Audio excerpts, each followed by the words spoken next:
Good afternoon, everyone, and welcome back to another Adobe XD Daily Creative Challenge. My name is Howard Pinsky, Senior XD Evangelist here at Adobe, and I hope you're all doing well on this Tuesday afternoon. If you are tuning in live here on Behance, let me know in the chat.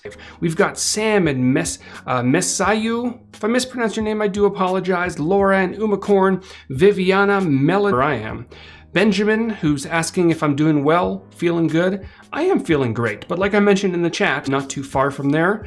Great to see everyone. Anita from Toronto. Again, it's like up to Joanne from Alberta, Calgary, Alberta. Again, all of Canada is watching this stream right now, which is wonderful. Great to see fellow Canadians in the house. The Adobe XD Daily Creative Challenge is upon us. If you haven't participated just yet, head on over to behance.net/challenge/XD and get all the information about the challenge. Joanne says, "'Cause we're frozen here."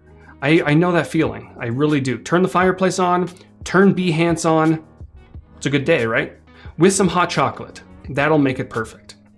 So head on over to behance.net/challenge/XD. Oh my gosh, I keep getting distracted by all the Canadians. Megan from Alberta. This is great. Edmonton. Although, go Leafs go. Sorry about the Oilers. All right, so head on over there. I don't like McDavid. He's good, but anyways. So head on over to the Behance landing page. Every single day you're going to receive a challenge, Monday to Friday, except the first Monday. This is the last week in this set of challenges. I'm going to be back in March running another set, which is wonderful. Sorry, Megan. You can join us in our Discord community chat right over here. We've got like 60,000 designers on Discord, which is incredible. A lot of amazing people. Hop in there, get information about the challenges, ask questions, share tips and tricks. But more importantly, right over here to the left, our challenge channel. Hop in there, submit your work, get feedback. We've got some great mentors and moderators and people from Adobe just in there all the time. There's almost 2,000 people online right now. Incredible. A lot of people. Amazing. Watch us live. I'm live 2 o'clock Pacific time every single day, Monday to Friday during these challenges. And then you can share your work, like I mentioned on Discord or on Behance using the keyword X9% Canadians in here. It's amazing. This is great. All right. So last week, we started this process, building out a profile screen for this mobile app. Then we moved on to explore scroll groups and how to build out some scroll cards. We built out a friends list using repeat grids. We designed a really fun and interactive emoji picker using nested components and hover, of course. Then we moved on yesterday to the stories experience using 3D flip. I love that one. It's really fun. And if you missed it, by the way, you can always watch the live replay or youtube.com/Howard Pinsky. I am uploading videos on all. It's doable, right? And today we're going to be building out a messages experience and really exploring how padding and stacks can help take that experience to a new level. So let's go ahead and hop over to Adobe XD, boop, and we are going to get going. So here, content, and again, here's the prompt. We're going to be creating a messaging experience for a social media platform utilizing stacks to quickly rearrange and space out groups and layers. Here's some inspiration down here at the bottom, but let's go ahead and pan over to the messages artboard and we're gonna get going. And if you haven't been participating in these challenges, this one will definitely stand on its own. So you don't have to use the assets that you've been using or we've been using for the last week or so. You can definitely just dive in straight from here. Brett says, really like the condensed videos. Thank you. I've been, oh, there's buffering. Give me 1 second. We're going to continue. And if the stream doesn't work very well, we can always watch the condensed version on YouTube. I swear I didn't do this on purpose. All right, so what we're going to do is we're going to start with this, still buffering, now buffering. Oh no, well, let me just check my speeds. Give me 1 second. Okay, my speeds are good. I'm like at 500, just to show you all. Look at that. Look at that speedy internet, although it might not be working very well, but that's also the download, not the upload. Okay, so I'm gonna continue, hopefully just buffering in YouTube. Interesting, so it could be a YouTube thing. Now it's more stable. All right, I'm gonna keep going. I'm gonna stop talking and let's begin. So I'm gonna start, because we've been going with this dark theme to this particular design, I'm gonna start by dropping the color of this artboard to a nice pure black, just like that. Wonderful for OLED displays. Now I'm thinking to kind of separate some of this content on top of this to house many of the messages. What we're going to be doing is we're going to grab the rectangle tool, shortcut key R, and I'm going to drag one out somewhere in this area here. And I might want to round out the corners a little bit, but I don't want all the corners to be rounded out.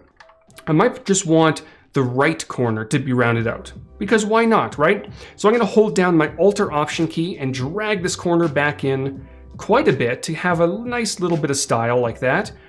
The exact amount of pixels probably doesn't matter too much. And I'm going to change the color of this overall container to slightly lighter than the background.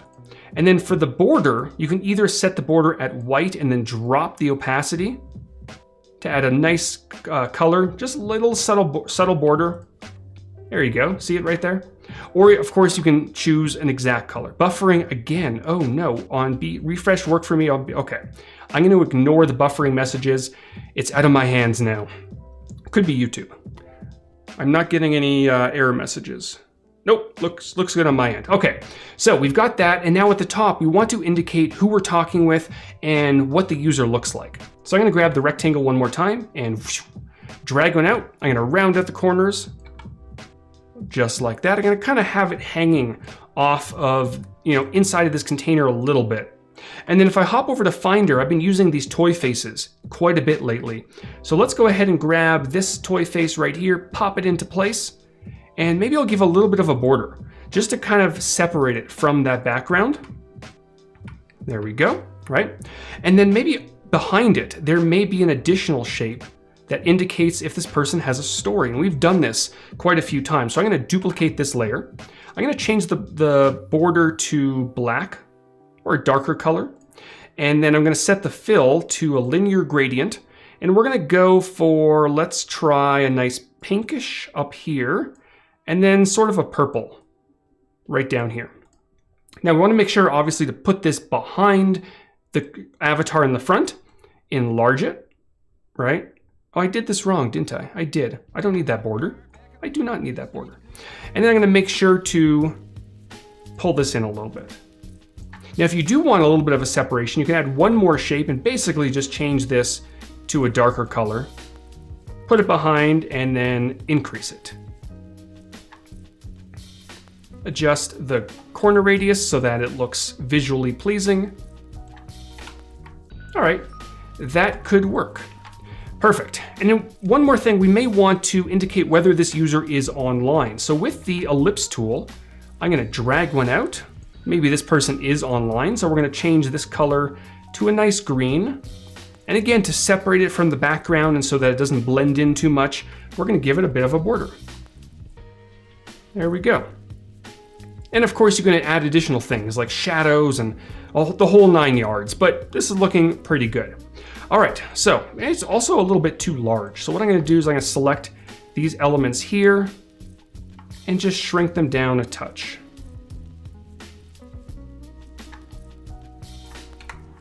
All right, that will do for now. I'm gonna group these and call this avatar. Now, again, like I mentioned, we might want to indicate who we're talking to. So what I'm gonna do is right over here in this area, I'm gonna have two text layers. One that's gonna say chatting with, it's gonna be nice and large. I'm gonna change this to Sophia Pro, which is, oops, that's not the one. Sophia Pro, which is the typeface we've been using lately.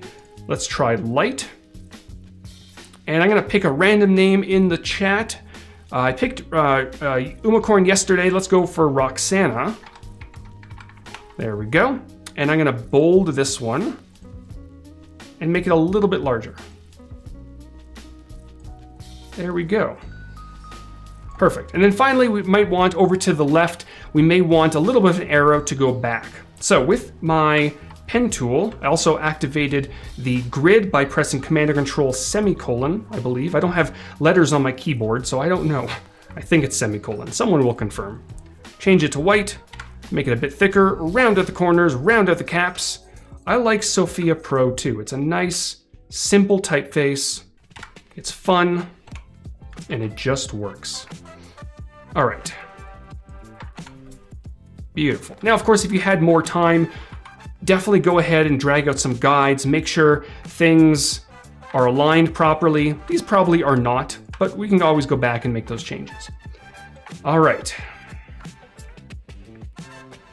I can spend a lot of time making sure things are aligned, but we do want to move on. So right down here, we want all of our chat messages. Now, the first thing we're going to add is a very simple badge that lets the user know, was this message sent today, yesterday? In my video that I uploaded, I put tomorrow. I don't know, maybe they're in the future. So I'm gonna go ahead and drag out a rectangle like that, round out the corners completely. And I want this to kind of blend in, but also be there, right? So I'm gonna set the fill to the background color, and then I'm going to bring up that color just a little bit so that it's blending in a little bit, but it's still also there. And if you wanted to, you can also add in a little bit of blue, for example, just to give a little bit of color to this. And then with the text tool, I'm going to go ahead and type out today. Make this nice and small, drop the weight. Let's try medium, see what that looks like. Let's launch the preview to see what it, yep, I think that could work. Maybe 12. 12 is good. And I can also drop the opacity of this layer as well. Not too much, because you don't want to cause accessibility problems, although I would argue this probably would not pass most accessibility tests, but it's going to work for now. Now, to start off our look into padding and stacking, we might want to add some padding to this particular area so that if this particular text layer changes, we'll be able to automatically adjust the background. So with them both selected, Command and Control G to pop them into a group. I'm going to call this today for now. And then over within the Properties Inspector, I'm going to turn on padding, just like that. It's going to automatically define the padding. I don't know where that accent came from. Define the padding based on the background layer and the elements around it, in front of it, right? So I can dive in here and just type out yesterday, and the background's automatically going to adjust, which is wonderful. I'm going to center this. Perfect. All right. Now, down below, this is where things get fun and exciting, a little bit terrifying, possibly. We're going to add additional messages. So I'm going to grab the ellipse tool, draw one out, and this is going to be the first user avatar. All right, I'm going to position this somewhere right about here. Might be a little bit too large. Shrink it down a touch. And then we're going to jump back over to Finder, and let's find another. Let's see, who do we have here? This guy. He looks although that background might blur a little bit. Let's go for this one. Blend. That's the word I was looking for. There we go. All right, so there's our first user. But now, of course, we want some text, and we want this person's message. So I'm going to grab the rectangle one more time, draw one out across this artboard. Just like that. Round out the corners. And what we can also do is, if we do like this style up here, we can select this layer, copy it, select this layer, and paste appearance. Now for this one, I might want the corners just a little bit rounded, somewhere around 8 pixels. And I also may want this particular layer to stand out a bit more. So I'm going to bring up that color just a touch, right? All right, so now on the inside of this, we want to start adding in some text. So there are a few ways to do this. We can either just click, which is going to define it as point text. In this case, we probably don't want that. We want the text to go all the way across this container. So I'm going to click and drag across, just like this, leaving a little bit of room on that right-hand side. And I can start typing, right? So the text box stays that particular width. Let's go ahead and center this. But of course, we don't want it centered inside of this shape. We want it left. So I'm going to left align it. Now, of course, you have to ask yourself the question, do you want it to go all the way across, or do you want this to adjust? So a lot of different ways to do it. But because the text message is going to go all the way to the end, we're going to keep it like this. So now what we're going to do is I'm going to select, just like we did with the top section, I'm going to select both of these layers, pop them into a group, Command and Control G, and I'm going to call this message. I'm going to turn on padding within the Properties Inspector, just like I did before. And now I can start typing. So let's go ahead and when you have a moment, I need to chat with you about something. And you'll notice because we have padding turned on and we have that text box set to auto width, once it got to the end, it automatically bumped to the next line and the background resized, right? So obviously, you know, what we want to do in this case is also have this particular avatar move with this background. So here's what we're going to do. What we're going to do is we're going to define a larger background. So I have this avatar over here, and this is where things get a little bit tricky, but follow along. You can always rewind, and it'll definitely benefit you. I'm going to grab a rectangle and draw out a rectangle over top of the avatar and the message, just like that, right? Now I'm going to take this rectangle and the avatar and place them into a group, and I'm going to call this background, right? And we don't need to see that rectangle. It just has to be there. It has to exist. So I'm going to drop the opacity down to 0. Now what we're going to do is we're going to place both the background, which contains the avatar and the rectangle, and this message into a larger group. And I'm going to call this, let's say, their message. And I can turn on padding, just like I did before. And you're going to notice we now have padding 55 pixels on the right. So let me go ahead and paste this. So something is happening, right? It's not exactly what we want. So if I continue doing this, it's trying to do something, but it's not perfect. So what we're going to do is we're going to dive into this particular group, and we need to override the responsive resize. So I'm going to turn on manual, and I want to make sure that the width is fixed for the avatar and also the height is fixed. And you're noticing now we can anchor it. Right now it's anchored to the top. We want to anchor it to the bottom of this particular group. So now if I dive in here and I just paste that text and I continue pressing return, that avatar moves down as we're typing, which is exactly what we want. So again, it's a little bit tricky. It may take a few watches and a few experiments to wrap your mind around things, but it'll work, right? And one thing you can do if you don't want it to go all the way to the end here, you can also change this to fixed width.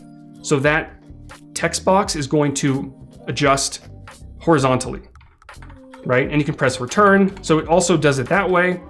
But if you delete some text, right? So it's completely up to you. There's lots of different options. So now down below this particular message, we may want what our message might look like. So I'm going to grab my rectangle one more time, draw one out. And if you want to, you can also just grab this layer here, duplicate it. But this one's going to be a little bit different. You can, paste the appearance, for example. But for this, I want more of a vibrant color. So I'm going to change this to linear gradient and just experiment with some fancy colors. Because there's going to be text on top of this, you don't want the gradient to be too drastic. You want it nice and subtle. Something along these lines. Very subtle gradient. There we go. I'm going to grab some text and type out hello.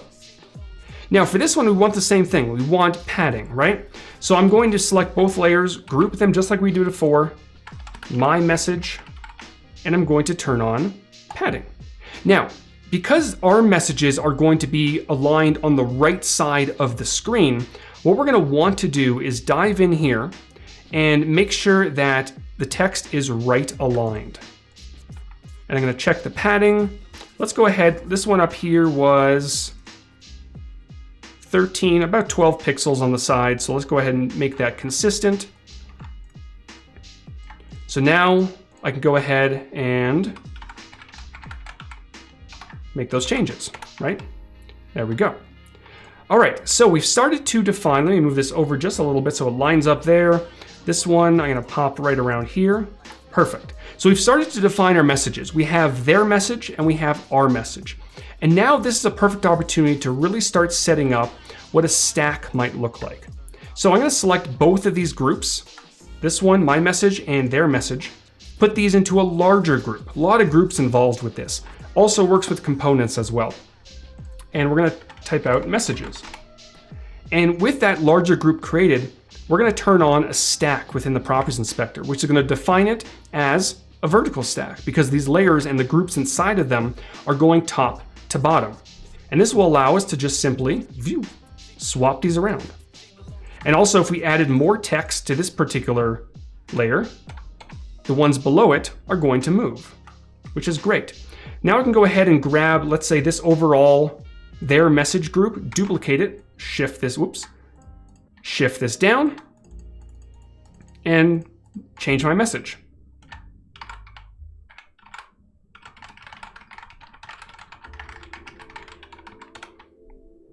It all happens, right? I'll grab this one, duplicate it down. Oh no, right? And this also works with images. So what we were able to do is, let's say we wanted this person to send an image. I'm going to quickly duplicate this one more time. So it's going to pop that one down. And instead of text in this particular box, we may want to put that image. So I'm going to dive in here and delete this text layer. It's going to keep that box there. And I can hop over to Finder. And let's grab a neon image. I know we've been using this cat a lot, but it's, you know what, let's at least use something else. That one's not bad. What other neon is? We're gonna use the cat.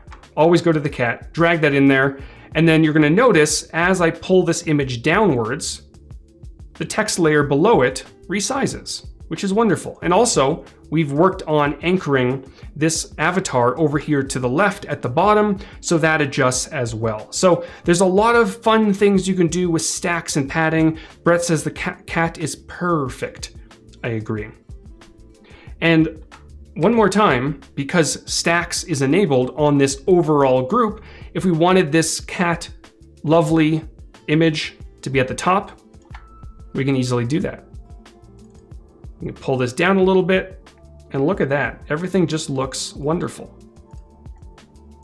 And that is a quick rundown of how you create text messages or whatever you want to call them, using stacks and padding. And you can nest stacks and you can nest padding. There's so many fun things you can do with it. And of course, once you start adding additional content, let me dive in here, duplicate this image, move it on to the bottom. Let me just quickly swap it out with something else, right? So we've got this very long area of content. I'm gonna pull this up a little bit. We might want to enable scrolling, just like we did in one of the previous challenges. So I'm gonna select all these layers, turn on a vertical, vertical scroll group. Now that's flip. Vertical scroll group is this one right over here. And I'm gonna pull this handle up a little bit so we have a little bit extra room at the top for scrolling. And if you did have a navigation bar down here at the bottom, which we're gonna be creating tomorrow, you can pull this handle up as well. But for now, looks pretty good down there. Press play, and now we can scroll. Now, of course, you're noticing there's a little bit of a weirdness going on here because those corners are rounded. And that's where you can either pull this down just like that, right? So it doesn't hit those, or you can grab this shape, duplicate it quickly, use that as a mask, and that way you don't have that problem. Now, of course, you do need the avatar and all that fun stuff at the top. And there you go, right? Little nuances here and there, but you work through them. So that is going to wrap it up for day number 6 of the XD Daily Creative Challenge. I believe tomorrow, like I mentioned, we are working on a navigation bar. Yes, we are. It's going to be a fun one. We're going to have a lot of fun with that. Big thank you to everyone who has tuned in today. Cornell, Hannah, Marsha, Umacorn, Ruth, Reverb, and basically all of Canada. Thank you. I appreciate it. I will be back tomorrow. I'll see you all soon.